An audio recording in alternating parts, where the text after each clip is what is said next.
Buenos días, hermanos, ¿cómo están? ¿Cómo se encuentran el día de hoy? Espero que bien, espero que animados, felices, porque precisamente de eso vamos a hablar el día de hoy. Hoy seguimos con nuestra serie Se Busca, Vida Plena, y una de las cosas que generalmente nosotros buscamos para poder llegar a tener una vida plena es felicidad. Pero no cualquier tipo de felicidad, no buscamos felicidad pasajera, felicidad momentánea, sino que felicidad genuina. Y miren, yo siento que Dios quería, cuando nosotros estábamos tirando los temas, yo siento como que Dios quería que este tema me cayera a mí, o Él trabajó de forma para que este tema me cayera a mí. Pero antes de comenzar la plática de hoy, ¿qué les parece si inclinamos nuestros rostros y oramos y dejamos este tiempo en la mano del Señor? Padre, te damos gracias, bendito seas, Señor, tú eres bueno, tú eres grande, tú eres poderoso, eres fuerte, eres el Rey de Reyes, eres el Señor de Señores, y te damos gracias por permitirnos estar aquí otro fin de semana más. Gracias porque hoy me tienes aquí, porque podría estar en muchas otras partes, pero estoy aquí, y qué bendición es poder estar aquí compartiendo con todos los hermanos. Háblanos a través de tu palabra, enséñanos, Señor, lo que tú tienes para nosotros, Padre. Glorifícate y ten el control de este tiempo, Señor. En nombre de tu Hijo Jesús, amén. Les estaba diciendo que yo sentí esta semana como que Dios quería que me cayera este tema a mí por diferentes razones, pero una de las principales es que esto es algo que más que todo mi familia es la que ha estado al tanto, que yo no he estado últimamente en mis días más felices, sino que he estado en días bastante, todo lo contrario, ¿verdad? He estado lleno de estrés, he estado preocupado, he estado hasta pensativo, inclusive un poco triste, angustiado, de muchas formas, ¿verdad? Y yo siento que al momento de preparar una prédica, al menos así lo siento yo, es un tiempo muy personal entre Dios y yo. Es un tiempo en el que yo siempre trato de encerrarme en mi cuarto y ponerme a leer, ¿verdad? Ponerme a leer. Ya me dieron el tema, felicidad genuina, y me pongo a leer, me pongo a investigar, me pongo a estudiar. Y es un momento en el que siento que Dios y yo estamos a solas. Dios y yo estamos a solas en un cuarto de guerra ahí, y estoy yo luchando con todos mis sentimientos, con todas mis emociones, y dándoselas al Señor, y el Señor enseñándome a mí en ese momento, para después todos venir a aprender acá juntos, ¿verdad? Y así lo sentí justamente esta semana. Y miren, quería comenzar con una pregunta. ¿Alguna vez han hecho un plan que terminó siendo un desastre? ¿Alguna vez has hecho un plan que terminó siendo un desastre? Gracias. Pues miren, yo creo que a todos en algún momento nos ha pasado eso precisamente, ¿verdad? Hacer un plan, lo tenés de la A a la Z y algo sale mal en medio, ¿verdad? Y esto me recuerda mucho a una frase que dijo un famoso boxeador. Creo que todos aquí lo conocemos, quizás ni siquiera sabemos de boxeo, pero hemos visto a este hombre alguna vez en nuestras vidas, y es el gran Mike Tyson. Él dijo: todos tenemos un plan hasta que nos dan un puño en la cara. Todos tenemos un plan hasta que nos dan un puño en la cara. Y yo cuando leí esto me reía, porque justamente hace como un mes me pasó eso, que yo sentí que me dieron un puñetazo en la cara. Y miren, en mi trabajo a mí me toca salir bastante de viaje, y puede ser tanto dentro de la ciudad como lejos, ¿verdad? Y hace como un mes me mandaron lejos, me mandaron a Copán. Y a mí me avisaron con tiempo: vas a ir a Copán. Fuimos primero a hacer un viaje solo como de inspección, por decirlo así, para ver la zona, para ver a dónde íbamos a hacer los trabajos. Y ese viaje es como bien relajado, la verdad, porque uno solo va a ver. Entonces ya venía yo mentalizado: la semana siguiente que me toque volver, me voy a quedar en este hotel, en este restaurante vamos a almorzar, en este otro vamos a comprar la cena. Y ya tenía todo el viaje planeado y mapeado, y belleza, dije, porque a mí en realidad me gusta Copán, me gusta bastante. Y bueno, llega el día del viaje, y para el trabajo que yo hago necesitamos bastante equipo. Siempre tenemos lista una caja de equipo, y en esa caja van un montón de cosas, van un montón de cables, van unos cerebros, van unas maquinitas, unas computadoras, y todos esos cada uno de esos artículos es necesario. Si usted no anda uno, no puede hacer el trabajo. Entonces yo siempre dejo un día antes de irnos de viaje, dejo la caja lista en la oficina y las personas con las que yo voy se encargan de montar la caja al carro, después pasan por mí y nos vamos todos de viaje. Y tranquilo, como todos los viajes que he hecho, porque no es el primero, pasan por mí, que nos vamos de viaje y todo bien, ¿verdad? En el viaje todo bien, paramos a almorzar en un restaurante que a mí me gusta bastante. No voy a decir el nombre para no dar aquí publicidad. No fue Savoy. Savoy es de regreso para el café. No, en realidad el restaurante que me gusta a mí parar para almorzar es Delicias del Carmen. Y lo siento, es muy bueno, ¿verdad? Publicidad no pagada ahí por si alguno quiere ir hoy domingo. Entonces paramos a almorzar, de ahí ya íbamos de camino a Copán y es un viaje largo, desde Tegucigalpa a Copán, dependiendo de quién va manejando y la ruta que uno tome, pueden ser 7 a inclusive 8 horas, ¿verdad? Entonces llegamos a la entrada a Copán y yo ya tenía planeado a dónde íbamos a almorzar ese día. Perdón, en Delicias del Carmen desayunamos y en Copán fuimos a almorzar, ¿verdad? Y yo le digo a los muchachos con los que andaba, vamos a ir a almorzar a un restaurante súper bueno, que me gusta bastante. La semana pasada anduve acá y llegamos, ¿verdad? Pedimos la comida. Hasta ese momento todo iba perfecto, de acuerdo al plan. Y me cae un mensaje de una compañera del trabajo y me dice, Gabriel, ¿cómo estás? Tranquilo, almorzando, le digo. ¿Y ya empezaste a trabajar? Me dice. Todavía no, le digo, estoy almorzando. ¿Y estás sentado? Me dice. Sí, estoy sentado. ¿Por qué? Te voy a decir algo, me dice, que es algo bien duro, pero te lo tengo que decir ahorita para ver cómo hacemos. Y en ese momento mi mente voló, porque dijo yo, uy, me pregunta si estoy sentado, si estoy bien, si estoy trabajando, ¿será que, no sé, le pasó algo a un familiar? O no sé, ¿verdad? Y me manda esa foto que están viendo en pantalla, que es un rollo de uno de los cables que yo necesito para hacer la prueba. Y me dice, mira lo que tengo aquí en la oficina. Mire, ustedes no se imaginan, se me fueron los colores. Yo ya estaba en Copán y ese cable estaba en Tegucigalpa. O sea que no había forma en la que yo podía trabajar. Y yo ahí, mi mente voló porque dije yo, si le digo a mis jefes, es regañada fija, me van a decir que por qué no fui responsable, que por qué no reviso el equipo antes de irme, que la verdad sí, ahí fallé yo en no revisar el equipo antes de irme, la caja donde llevamos todo. Y en ese momento yo sentí lo que decía este boxeador, ¿verdad? Sentí que tenía mi plan hasta que me dieron un puñetazo en la cara, ¿verdad?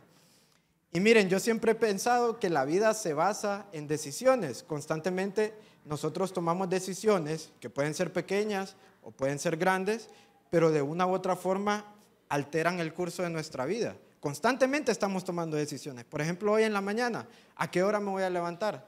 Eso lo debía haber decidido anoche. Voy a ir mañana a la iglesia. ¿A qué hora me voy a levantar el lunes para ir al trabajo? Decisiones así que parecen insignificantes, pero pueden cambiar el curso de nuestra vida. Pero en este viaje aprendí también que la vida es, por decir una cifra, 10% las cosas que te pasan y 90% cómo reaccionamos a lo que nos pasa. Yo no tomé la decisión de dejar ese cable en la oficina, obviamente, ¿verdad? No fue algo que yo dije, intencionalmente voy a dejar este cable acá tirado, sino que fue algo que sucedió y yo tuve que reaccionar de alguna manera para solucionar ese problema en ese momento. Y es aquí donde aprendemos que las cosas salen mal. Las cosas no siempre salen como nosotros las planeamos. Y nosotros tenemos que empezar a tomar decisiones para reaccionar de la mejor manera.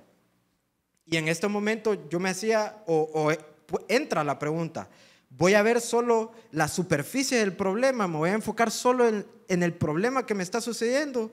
¿Voy a enfocarme en solo lo malo que me está pasando? ¿O voy a tratar de ver más allá? Voy a tratar de ver más profundo y encontrar qué Dios o la manera en la que Dios puede utilizar esta situación para algo poderoso. ¿Cómo voy a enfocar? ¿Qué decisión voy a tomar? ¿Solo voy a ver el problema superficialmente o voy a tratar de ver la razón y qué es lo que Dios me quiere enseñar a través de él? Y miren, también les quería compartir que mientras estaba preparando esta prédica, yo en realidad empecé a preparar para otro tema. todavía queda un tema, un pequeño spoiler, un pequeño adelanto. Todavía queda otro tema en la serie que lo vamos a estar viendo el próximo domingo, que vamos a estar hablando acerca de amistades verdaderas.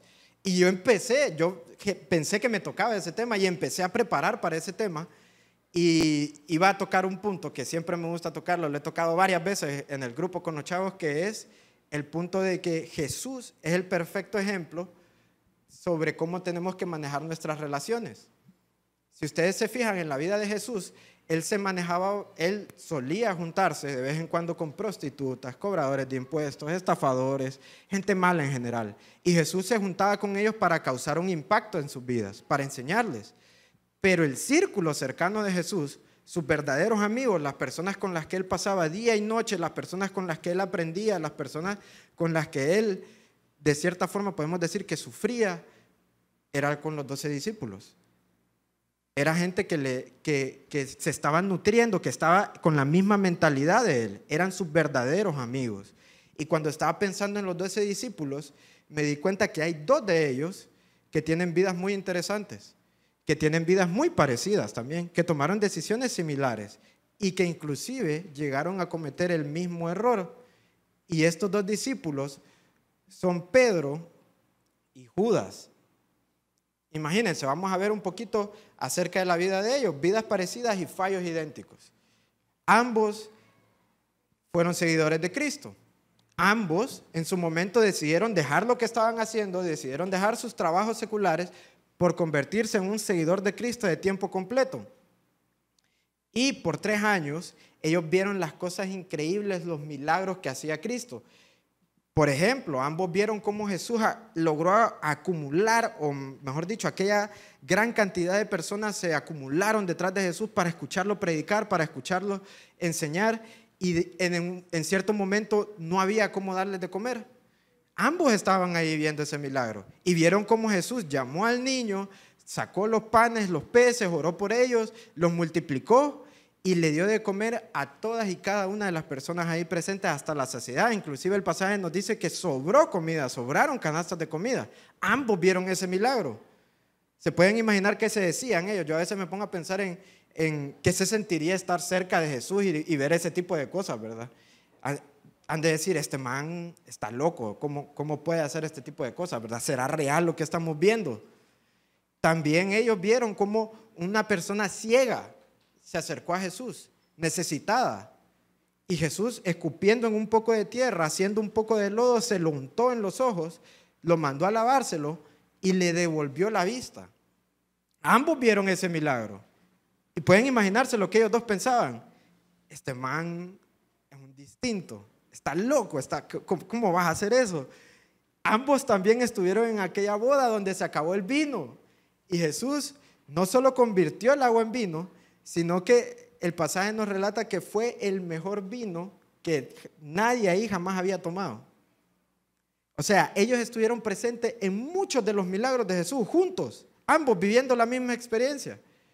Ya se imaginan lo que piensan, uy, este man es completo, nos da comida, nos da panes, nos da peces, tenemos comida ilimitada, también nos tira el vinito, uy, qué bendición andar con este brother, ¿verdad? Entonces, ellos estaban viviendo prácticamente la misma vida. Ambos también tenían una relación personal con Jesús. Y no solo era una relación personal con Él, sino que era una relación física. ¿Y a qué me refiero con eso? Yo, por ejemplo, considero o sé que tengo una relación personal con Jesús, pero nunca le he dado la mano. No sé si me entienden. Nunca he abrazado a Jesús. Ellos sí. Ellos tenían una relación personal con Jesús, pero estaban ahí con Él. Ellos le podían dar la mano, lo abrazaban, me imagino que lo besaban casi a diario, darle la mano, imagínense darle la mano al maestro, abrazar al maestro. Ambos tenían ese tipo de relación con Él. Ambos experimentaron lo mismo. Y siguiendo el hilo de esta historia, lo que es más loco para mí es que ambos cometieron exactamente el mismo error también. Ambos fallaron de la misma manera. En primer lugar tenemos a Judas. Recordemos un poco de la historia ya cuando iba terminando la vida de Judas. Judas decide o pacta entregar a Cristo por 30 piezas de plata. Entonces él hace el plan, llega la noche, va con los soldados romanos, con los fariseos Y él ya les había dicho de antemano, al que yo bese, a ese es al que quieren agarrar, ¿verdad? Entonces va Judas, encuentra a Jesús y se le acerca, listo para traicionarlo.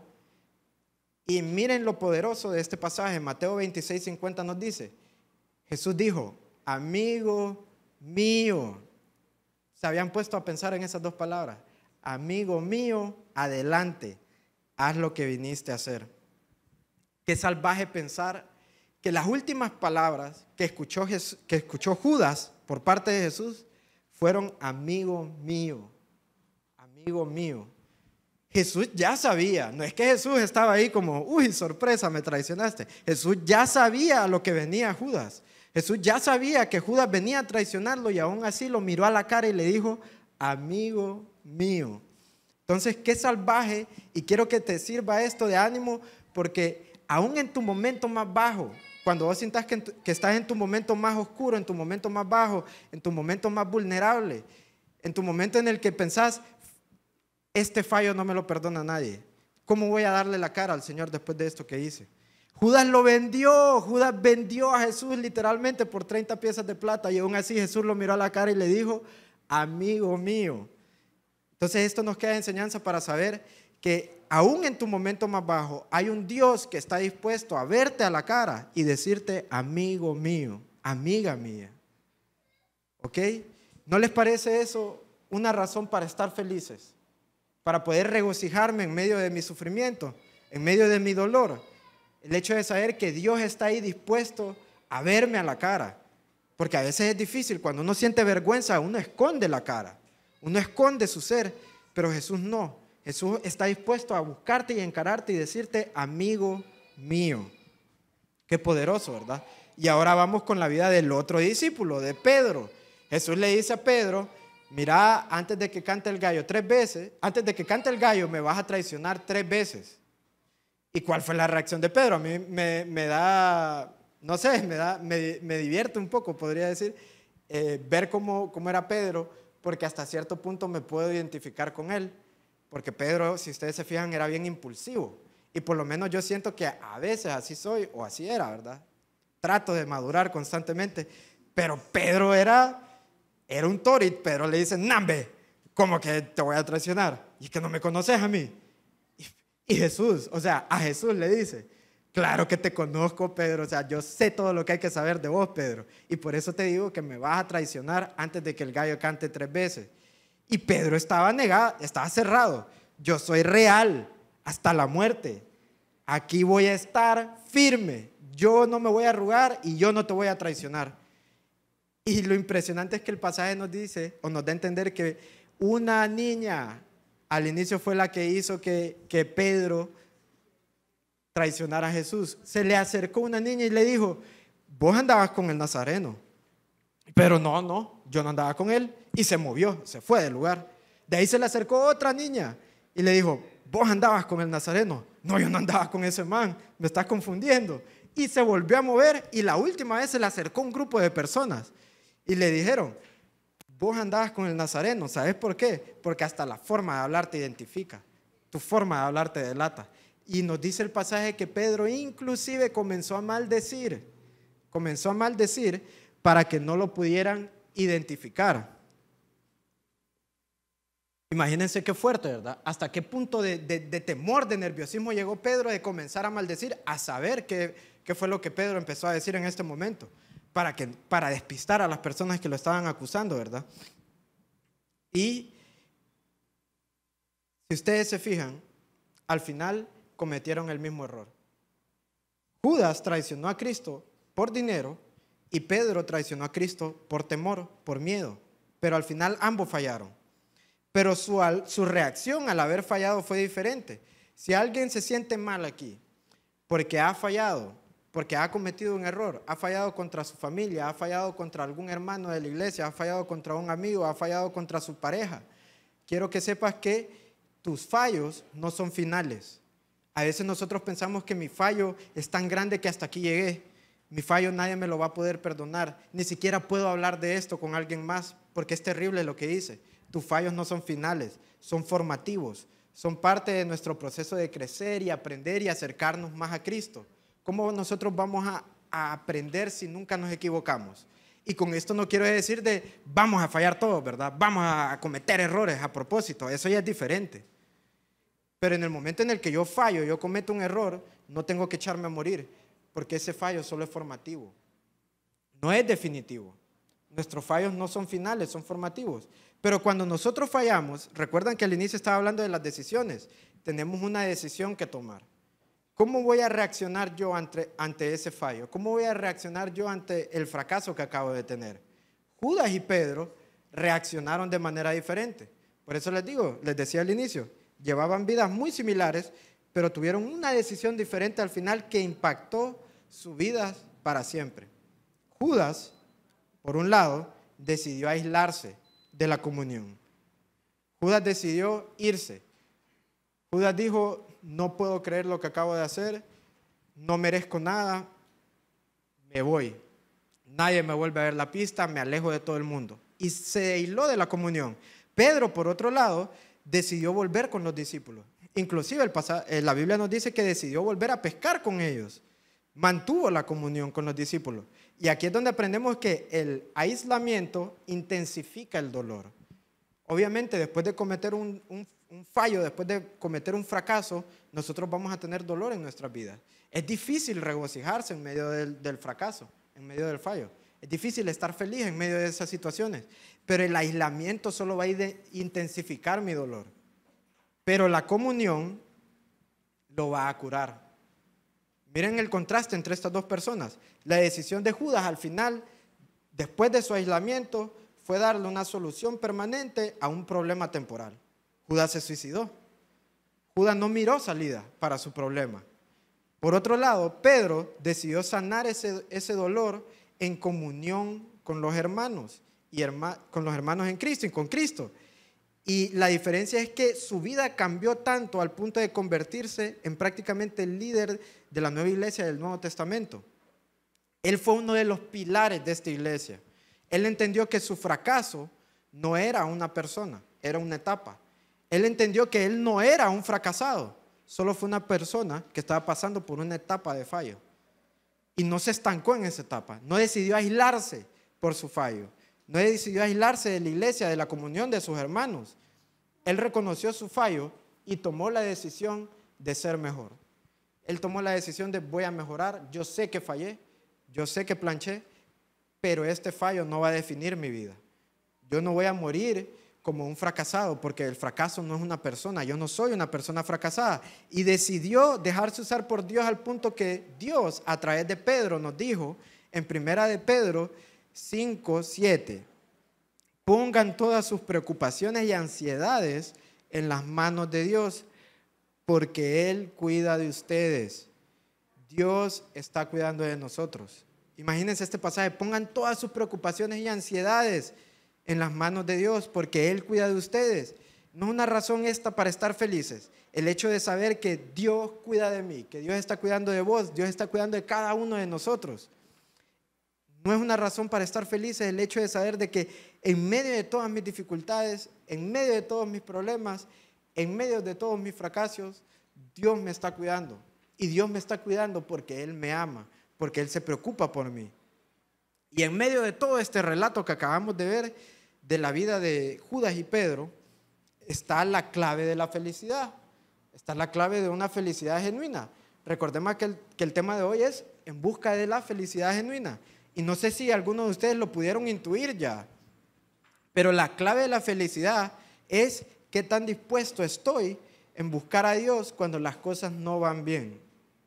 ¿Qué tan dispuesto estoy en darle la cara a Dios, a ese Dios que me considera un amigo, cuando las cosas no van bien? Primera de Tesalonicenses, capítulo 5, verso 16 al 18 nos dice, estén siempre alegres, nunca dejen de orar. Escuchen bien, estén siempre alegres, nunca dejen de orar, sean agradecidos en todas circunstancias, pues esta es la voluntad de Dios para ustedes, los que pertenecen a Cristo Jesús. No sé si lo están logrando ver. Romanos 12:12 nos dice, alégrense por la esperanza segura que tenemos, tengan paciencia en las dificultades y sigan orando. Ya lo pueden ver un poco más claro. Después, Salmo 94:19 nos dice, Cuando mi mente se llenó de dudas, tu consuelo renovó mi esperanza y mi alegría. No sé si ya lo pudimos ver claramente. La clave de la felicidad está en la oración, en mi comunión con Cristo. ¿Qué tan dispuesto estoy en buscar a Cristo? Porque cuando todo está bien, es fácil ser feliz. Me acaban de dar el trabajo que quiero, me acaban de ascender, me acaban de aceptar en la carrera que quería en la universidad, acabo de pasar mis exámenes. ¿Quién se pone triste por esas cosas? Nadie, absolutamente nadie. Creo que es imposible ponerse triste por algo así. Pero la felicidad genuina la encontramos en los momentos difíciles y la encontramos de la mano de Cristo. Si se fijan, todos estos pasajes nos hablan de angustia, dificultades, dudas, pero al mismo tiempo, por ejemplo, 1 Tesalonicenses, volviendo, nos dice: estén siempre alegres, nunca dejen de orar. Nos lo dice ahí, un verso tras el otro. Estén siempre alegres, nunca dejen de orar. La felicidad genuina está de la mano de la comunión con Cristo. Si yo dejo la oración de lado, si yo dejo de lado mi comunión, si yo dejo de lado el congregarme, el buscar a Dios en mis devocionales, nunca voy a encontrar la felicidad genuina. Nunca. Porque como les decía, es fácil ser feliz cuando todo va bien. Miren a Judas y a Pedro. Pasaron por momentos muy difíciles. Ambos traicionaron a Jesús. Pueden imaginarse eso. Estar delante del mismo Dios, de la personificación de Dios, y traicionarlo, venderlo. Y después yo saber lo que hice, darme cuenta de lo que acabo de hacer. Acabo de traicionar al Hijo de Dios. Qué difícil, ¿verdad? Qué difícil tratar de encontrar gozo. Alégrense por la esperanza segura que tenemos. Tengan paciencia en las dificultades y sigan orando. Felicidad genuina no significa de que mis problemas van a desaparecer, ¿verdad? De que ya no voy a tener problemas a partir de hoy. De que si yo empiezo una vida en comunión con Cristo, en comunión con los hermanos, adiós problemas. No, el pasaje nos dice: tengan paciencia en las dificultades. O sea, siempre vamos a tener dificultades, pero sé paciente y sobre todo sigan orando, sigan buscándome a mí, sigan platicando conmigo, no me soltes la mano, no te aisles, no te vayas allá al fondo a la oscuridad, búscame a mí. Cuando mi mente se llenó de dudas, tu consuelo renovó mi esperanza y mi alegría. Tu consuelo, el consuelo del Señor. Y el consuelo del Señor lo podemos encontrar de diferentes formas. Lo podemos encontrar directamente en la palabra, lo podemos encontrar a través de una plática con uno de mis hermanos de la iglesia, a través de una sesión de consejería, a través de una prédica en la iglesia, en el grupo de crecimiento. De muchas formas podemos encontrar el consuelo del Señor. Pero no lo vamos a encontrar si me aíslo, si me voy allá al oscuro como lo hizo Judas. Para terminar, hermanos, como conclusión, Filipenses 4, del 4 al 7, Filipenses capítulo 4, versos del 4 al 7 nos dice: estén siempre llenos de alegría en el Señor. Lo repito, alégrense, que todo el mundo vea que son considerados en lo que hacen. Recuerden que el Señor vuelve pronto. No se preocupen por nada, en cambio, oren por todo. Díganle a Dios lo que necesitan y denle gracias por todo lo que Él ha hecho. Díganle a Dios lo que necesitan. Oración, comunión con Él. Y denle gracias por todo lo que Él ha hecho. Oración, comunión con Él. Así experimentarán la paz de Dios que supera todo lo que podemos entender.